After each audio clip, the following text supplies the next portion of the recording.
Hello and welcome back to my channel. If you're new here, my name is Natalie Megan and this is Weirdo Book Club. However, today it's Weirdo Movie Club because I will be reviewing and giving you my spoilery thoughts on Saltburn. I watched it.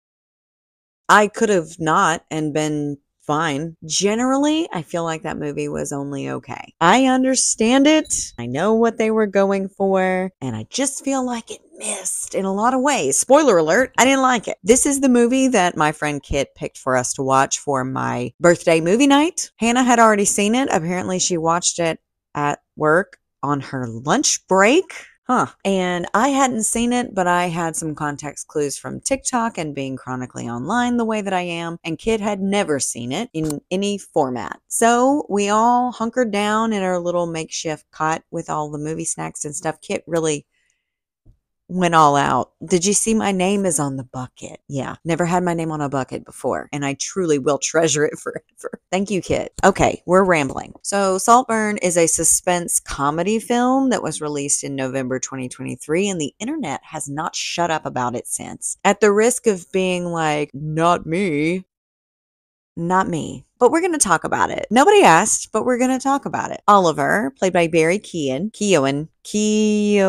I don't know. I'm sorry. And he's the new kid on a block at like this prestigious college where he's a scholarship kid. And we open it with a scene of some snooty person making fun of his jacket. And during his first few weeks at this college, he meets Felix, played by Jacob Elordi. Oliver has been kind of eyeing Felix this whole time, but they don't meet until one day Felix gets a flat tire on his bike, which I'm not really sure why you couldn't just walk the rest of the way, but hey, who am I? I don't ride bikes. And Oliver is such a sweetie angel. He's like, borrow my bike. It's not a big deal. So Felix does. He takes his bike, which I know that we are all like giggly about how cute they are and their little height difference. Jacob Elordi and Barry could not share a bike. Like, as a short person myself, I've gotten bikes just from the store before because I was like, I'm going to be a bicycle girl. And then I get him home and I can't touch the ground. Barry is said to be, well, he's taller than me. So never mind. I don't...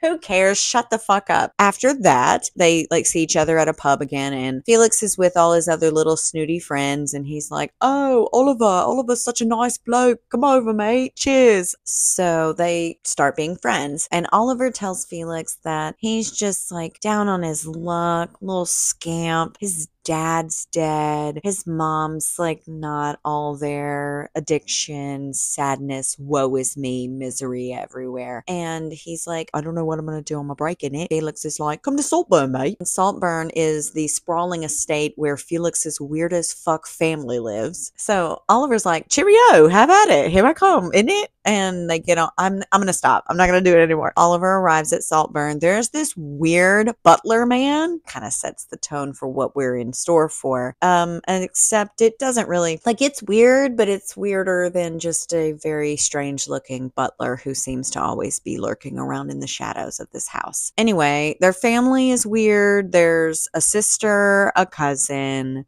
mom, dad. Dad seems a little cuckoo bananas, but in a charming way. Mom was my favorite character. Her line about men are just so lovely and dry. Hannah was like watching me when she delivered that line to see if I thought it was funny. I did. No need to stare at me. Anyway, long story short, shit happens. I do feel like this was a very pretty film. I feel like this was a very shocking film, but I don't feel like it was pretty enough or shocking enough for everybody to be all up in arms about it. So this is the spoilery section, so scoot on out of here if you don't want it ruined. The way I explained this to my husband was like, set on a sprawling estate, strange, bizarre people and circumstances, shock value scenes, and whatever, ominous goings on, and a person who isn't who they appear to be, right? That's basically it. Oliver is being a little shit the whole time. I kind of knew he was gonna be because it was very heavy-handed in showcasing that, even though some people were like, oh, he killed Felix. Of course he killed Felix. Yeah, have y'all not read a thriller novel before? Stop this. Anyway, let's talk about the main things, the things that we keep seeing on TikTok, right? Let's talk about it. Bathtub scene, the blood scene, the grave scene. I'm going to start with blood. He goes out and finds Felix's sister Venetia wandering around the gardens at night under the moonlight, and he decides to eat her like a bowl of cereal. And she's like, "You can't. I'm on the period. I'm on the rag. I've got the monarchy. You can't." And he's like, "Yes, I can, love. I'm a vampire." And when I tell you, I was so, as soon as he said that he was a vampire, I wanted to punch him. Shut up. No, you're not. Honestly, do it. Red wings and all. I get it. I'm not even going to hate on that. And I also do want to say, I wanted to drop this in. I saw someone on TikTok say that Saltburn is litmus test that we have for this time to measure how vanilla all of our friends are. And I think that that's what we're experiencing here, but I'll get to it. The next scene is it the bathtub? Yeah, it's the bathtub. So the next scene is the bathtub. And I've heard about the bathtub. I knew what to expect-ish. In my mind, he was just like bobbing for it. And I wasn't even going to say a word. I've got nothing to say about that. It wasn't until his mouth and tongue were on the drain that I had a problem with it. I don't care that you're slurping it down. I don't care that you're gobbling, swallowing. Okay. I care that you're touching your mouth to a drain. I don't care how many maids are in that house. It's not clean. Like, it's a hygiene issue. Yuck. Yuck. I am yucking this. Not the guzzling per se, just the drains involvement, the proximity. I thought that the water would have been a little higher so that there was like yum, yum, yum, yum, yum, room to be Pac-Man in it. But no, we're in the drain. Out. That would have been it. If I was Jacob Elordi and I walked in and I saw him, I'd be like, "Oliver, the drain, mate." No. Like, I don't, not even that you're slurping up my bathwater. It's really about the drain. Yuck. And then the last one is the grave. First of all, Barry looked great. I just don't think it's as, oh my word, clutch my pearls, as it could have been. In no way are these two movies the same, but have you not seen a Lars von Trier movie, specifically Antichrist? Like, different vibes for sure. For sure. But in Antichrist, spoiler alert, a bereaved mother cuts off her bundle of nerves with a pair of scissors. So him getting it on with a pile of dirt that happens to be piled on top of a dead person inside of a box, don't do that. But also, what are we doing? It's something, but it's not that big of a deal. Y'all need to something's wrong with me, I think. But I've just seen a lot of weird shit, okay? I'm 36. I'm old. I sat through Requiem for a Dream when I was pregnant with my second kid and was faced with the melancholia that I could not escape for the few hours after watching that film. And it's nasty. And it's got some scenes. And it's got some visuals. I feel like Saltburn, what are we doing? You know, it's like, sure, okay. I read Dead Inside by Chandler Morrison. I'm not concerned about the grave banging. There are worse things that I could have seen. And then at the end, of course, this isn't in my list of whatever, but in the end, when he like hurts Elspeth, which is the mom who I love, he hurts her. And then it goes retroactively back through time and shows us all of the things that Oliver was up to, like putting a tack into Felix's bike tire to initiate their first meeting, orchestrating all of it like puppets on a string, and the killing and the lying and the backstabbing and the slinking around. Like, I already knew that anyway. Like, I already knew that something was fucking wrong with him. And I knew, like, I didn't know that he had flattened the bike tire, but everything else I kind of did. I kind of saw it coming. And I just don't think that this was well done. I think that it was pretty, but I don't think it was Midsummer pretty. I don't think it was dread inducing in the same way that Midsummer was either. I felt weird the whole time. Like, oh, well, something's wrong with Barry. Not like, God, he killed him. Yeah, of course he did. Of fucking course he did. Whatever. That's my official thing. So anyway, we're sitting there. We're watching the movie. I'm moderately annoyed that it's not better than it is. Hannah's already seen it, and Kit is a sweetie angel, and she was caught off guard. But it wasn't as tight as it should have been. That's what she said. Could have been tighter. The cinematography, the scenes, like changing the perspective just like a couple of degrees in the angle could have really made these scenes appear more dramatic to my eyeballs. Ultimately, I felt like the story was really predictable.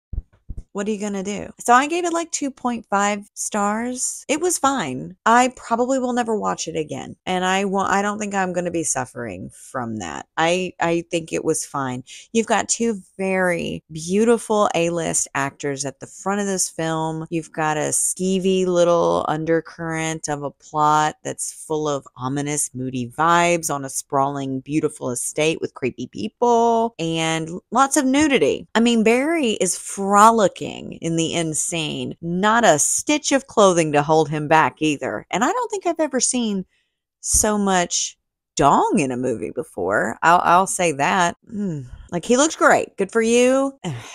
I was talking to my husband about this afterward, and I was trying to explain to him, I was like, I've seen weird stuff like this before that pushed the envelope a little bit further and did what Saltburn was trying to do and did a better job at it. Maybe not with all of the contributing factors like the scene, the characters, the queer aspects, but like Antichrist from Lars von Trier with the scissors. I mean, Cruel Intentions is a great example. This little group of people set in a very like elite little society. It's kind of dark academia a little bit because they go to school together and stuff. It's not really set in the academic setting, so it's not really that, I guess. But Cruel Intentions did a lot of the same things. We have a lot of ulterior motives. We have some snaky little characters. We have people keeping up appearances, even though they're up to some shenanigans. We have a love affair, death, secrets. We have betrayal. We have Sarah Michelle Gellar kissing Selma Blair. Cruel Intentions, Midsummer, Antichrist, Requiem for a Dream if you just want to feel nothing and like there's no point to anything. I recommend that. I know that I've seen other things too. I know that I've seen other movies that drop these little shocking moments in and don't do any other work because the shock value moments are going to carry it across the finish line. Now, again, I will say it was beautifully shot. I don't know, 2.5. And I guess if you wanted to,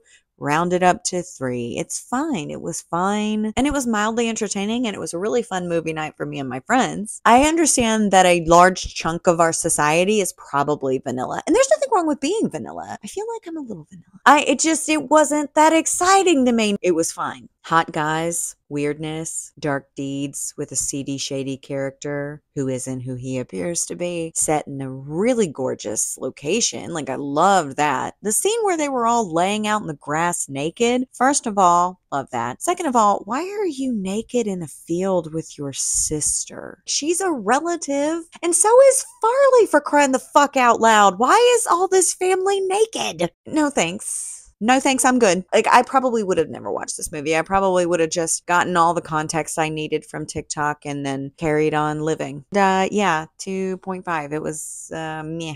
Even me. Again, no one asked, so it doesn't really matter what I think. Nothing matters. Nothing matters and no one cares. But I'm glad you're here, because you are proving me wrong. Thank you for watching this. And if you watch Saltburn, let's talk about it, huh? Drop some comments below. I'd like to keep the conversation going because maybe I am just an old cynical woman and I didn't get it. Maybe the girls who get it, and I'm one of the girls that didn't. Tell me down below. You can follow me on all my stuff. There's links to anything you could ever possibly want in the show notes. And again, I really appreciate you being here and listening to me ramble on about how this movie wasn't all that in a bag of chips. Love you. See you in the next one. Bye.